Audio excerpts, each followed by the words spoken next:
जंगल में रह जयाम आदिवासी जंगल रखवाला रे।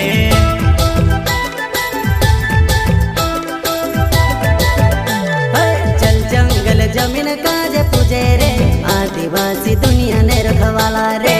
बाप देव खतरी काज पूजे रे आदिवासी सबसे निराला रे।